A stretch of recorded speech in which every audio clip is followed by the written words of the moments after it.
కయ్యానికి కాలు దువ్వుతున్న పాక్ నియంత్రణ రేఖ వెంబడి రెండో రోజు కాల్పులు ధీటుగా ప్రతిస్పందించినటువంటి భారత్ సైన్యం. జమ్మూ కాశ్మీర్ లో ఐదుగురు ఉగ్రవాదుల ఇండ్లను కూల్చివేత. భారత్ దుస్సాహసాన్ని ఎదుర్కొనే సత్తా మాకుంది. కాదు, ఉగ్రవాదులు కూడా వస్తే మీకేం కష్టమవుతుంది? జమ్మూ పాకిస్తాన్ వాళ్ళకి నాకు అర్థం కాదు. సింధు నీరు నిలిపివేస్తే రక్తం పారుతుందని చెప్పేసి బిలావన్ భుట్టో మాట్లాడుతూ ఉన్నాడంట. ఇక ఇది ఇది ఇది ఇది ఒక స్టేజ్కి వెళ్ళిపోయింది కథ. పాక్ ఒప్పందం నిలిపివేత పాక్కు అశనిపాతమే అని చెప్పేసి సింధు జలాల అడ్డగింత పైన ప్రత్యేక కథనం ఉందంట.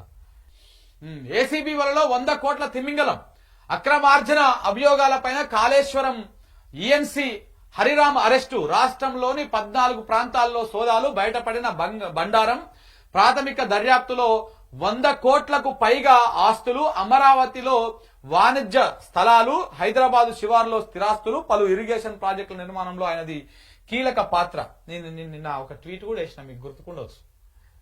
ఒక ట్వీట్ కూడా వేసిన, మీకు గుర్తుకుండే ఉంటది. ఒకసారి చూపిస్తా కానీ మీకు అది చూసిరా. రేపు సాయంత్రం, అంటే నిన్న వేసిన కాబట్టి ఇవాళ సాయంత్రం, రేపు సాయంత్రం 5 గంటలకు కరెంట్ కట్ కావచ్చు, ఇంటర్నెట్ కట్ కావచ్చు, లేకపోతే ఏదైనా డైవర్షన్ స్టంట్ కావచ్చు. ఇలా సాయంత్రం 5 గంటలకు అట్లా కేసీఆర్ సభ మీదకి వచ్చి మాట్లాడే కార్యక్రమం ఉంటది కదా. ఆ సమయం లోపల మీరు చూస్తూ ఉండండి, ఊర్లలో చూస్తూ ఉండండి, చాలా చోట్ల కరెంట్ కట్ అయిపోతుంది. ఎందుకంటే టీవీలలో కేసీఆర్ స్పీచ్లు వింటారు కదా, అది వినొద్దని చెప్పేసి. ఇంటర్నెట్ కూడా చాలా ప్రాంతాల్లో కొంత అటు ఇటు అవుతా ఉంటుంది. ఎందుకంటే కరెంటు పోయినాక కొంత డిస్టర్బెన్సెస్ వస్తుంటాయి. సో ఇంటర్నెట్, కరెంటు ఇవన్నీ కట్ చేసే కార్యక్రమాలు చేస్తూ ఉంటారు. ఇవి రెగ్యులర్ గా జరిగేటివి.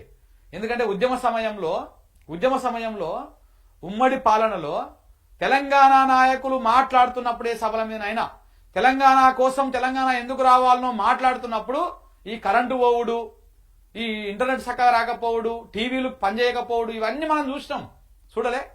అప్పుడు కాంగ్రెస్ పార్టీ, అప్పుడు కాంగ్రెస్ ప్రభుత్వమే, అప్పుడు కాంగ్రెస్ ముఖ్యమంత్రులే. ఇప్పుడు కూడా కాంగ్రెస్ పార్టీ, కాంగ్రెస్ ప్రభుత్వమే, కాంగ్రెస్ ముఖ్యమంత్రి. సో కాబట్టి అప్పుడు అదే జరిగిందో, అప్పుడు ఏం జరిగిందో ఇప్పుడు గదే జరుగుతుంది. చూస్తున్నాండి మీరు. సాయంత్రం చాలా ఊర్లలో కరెంట్ కట్ చేస్తారు.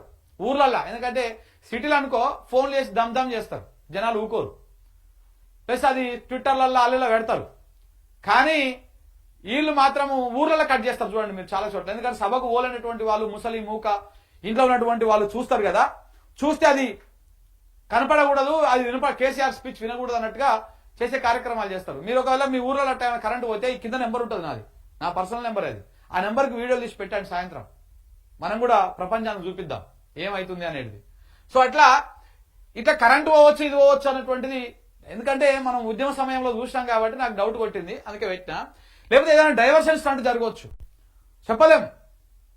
ఇప్పటికే కాళేశ్వరం మీద ఒక ఎన్డీఎస్ఏ రిపోర్ట్ వచ్చింది, దాని మీద పెద్ద చర్చ నడిచింది, అంతా హంగామా అయ్యింది. ఎన్డీఎస్ఏ ఇన్ని రోజులు నిద్రపోయింది, మంచిగా బజ్జున్నది పెరుగుబోదిని. ఇవాళ లేచి రిపోర్ట్ తయారు చేసి పంపించింది. ఇలా మొత్తం ప్రధాన పత్రికలన్నీ అవి రాసేసినాయి. మీడియా కూడా దాని మీద చర్చ పెట్టింది. అది పెద్ద వర్కౌట్ కాలే, అది పెద్ద చర్చ కాలే. ఇంకా ఇప్పుడు ఉన్న పరంగా ఏసీబీ రంగంలోకి దిగిపోయి కాళేశ్వరం మీద పనిచేసినటువంటి ఈఎన్సీల మీద, ఇప్పుడు మాజీ మంత్రి మీద, ఇట్లాంటి మీద ఏసీబీ నోటీసులు ఇచ్చి చేసేటువంటి కార్యక్రమాలు చేస్తున్నట్టుగా అర్థమైతా ఉన్నది. చూడాలి మరి ఏమైతుంది రేపన్నాడు. ఇది చూడండి మీరు, ఇది చివరికి నిన్ననో మననో నేను చూసిన ఆంధ్రజ్యోతులు అనుకుంటా, నేను రాష్ట్రం అనుకుంటా, కాళేశ్వరం మీద ఏసీబీ దాడులు చేస్తుంది. కాళేశ్వరం మొత్తం వ్యవహారంలో అందులో హరీష్ రావుకు నోటీసులు ఇస్తుంది, కేసీఆర్ కూడా నోటీసులు ఇస్తుంది, వాళ్ళని విచారించేటువంటి అవకాశం ఉంది అని చెప్పేసి వార్తలు రాసినాయి. ఇవే పత్రికలు ఏవి, ఈ ఆంధ్రజ్యోతి, ఈ వెలుగు, ఈ పత్రికలు ఫోన్ ట్యాపింగ్ విషయంలో గిట్లనే రాసినాయి. విద్యుత్ కొనుగోలు అంశం మీద గిట్లనే రాసినాయి. రేపు వస్తాడు కేసీఆర్, ఎల్లుండి వస్తాడు కేసీఆర్, విచారణకు వస్తాడు, తీసుకొస్తారు, బోన నిలబెడతారని చెప్పేసి ఇట్లా ప్రతి కార్ రేసు అంశంలో, ఫార్ములా ఈ రేసు అంశంలో ఇట్లనే రాసినాయి. సో ఇట్లా ప్రతి అంశం లోపల ఏంది, అది మన లగచర్ల ఇష్యూ ఉంది కదా, లగచర్ల విషయంలో కూడా కేసీఆర్ నోటీసులు ఇస్తారు. కేసీఆరే 2 కోట్ల సుఫారీ ఇచ్చి వాళ్ళందరిని ఎగదోషిండు అని చెప్పేసి ఒక ఆయన కొడంగల్కి వెళ్ళి బిగ్ టీవీ ఛానల్కి వచ్చి కూర్చొని మాట్లాడిపోయిండు, మీకు గుర్తుకుండే ఉంటది. అంటే ఇట్లాంటివన్నీ కూడా చేసిరు ప్రచారాలు. ఇలా ఆంధ్రజ్యోతి అనే పత్రిక, ఈనాడు, ఈ వెలుగు, ఇవన్నీ పత్రికలు కూడా ఇప్పుడు అట్లనే రాస్తా ఉన్నాయి వరుస పెట్టి.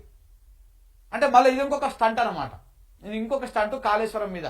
ఈ కాళేశ్వరాన్ని మొత్తానికి బొందబెట్టే కార్యక్రమాలు చేస్తున్నారు కదా, ఆ పనే చేస్తా ఉన్నారు. కాళేశ్వరం అంటే కాళేశ్వరం మొత్తం కాదు, మొత్తం బంద్ పెట్టే సాహసం రేవంత్ రెడ్డి కాదు కదా, రేవంత్ రెడ్డి జేజమ్మ కూడా చేయలేదు. ఎందుకంటే కాళేశ్వరం అంటే 3 బరాజులే కాదు, ప్రాజెక్ట్ అంతా కూడా కాళేశ్వరం. గా 3 జస్ట్ కొసలు అంతే. ఆ ఉన్న నీళ్ళని ఎత్తిపోసుకోవడానికి అవి ప్రారంభ అంటారు మొదటి ప్లేస్లు అవి. మేడిగడ్డ దగ్గర ప్రాణహిత నీళ్ళని ఎత్తిపోసుకోవడానికి, గోదావరి దగ్గర వచ్చినటువంటి మానేరు దిగువ మానేరు నుంచి వచ్చినటువంటి వాటర్ నీళ్లు ఉన్నటువంటివి అన్నారం దగ్గర, ఆ పైన ఉన్నటువంటి ఆ పైంది. సో ఇట్లా ఇవన్నీ ఉన్న వాటర్ని ఎత్తిపోసుకోవడానికి కట్టినటువంటి బరాజులు అవి, బరాజులు కమ్ డ్యామ్. సో వీటిని మూడింటిని మూసేయడం కోసం, లేకపోతే మూడింటిని మళ్ళా రీకన్స్ట్రక్షన్ చేసి ఆ మళ్ళా డబ్బులు దండుకోవడం కోసం చేస్తున్నటువంటి కార్యక్రమం తప్ప ఇంకొకటి లేనే లేదు.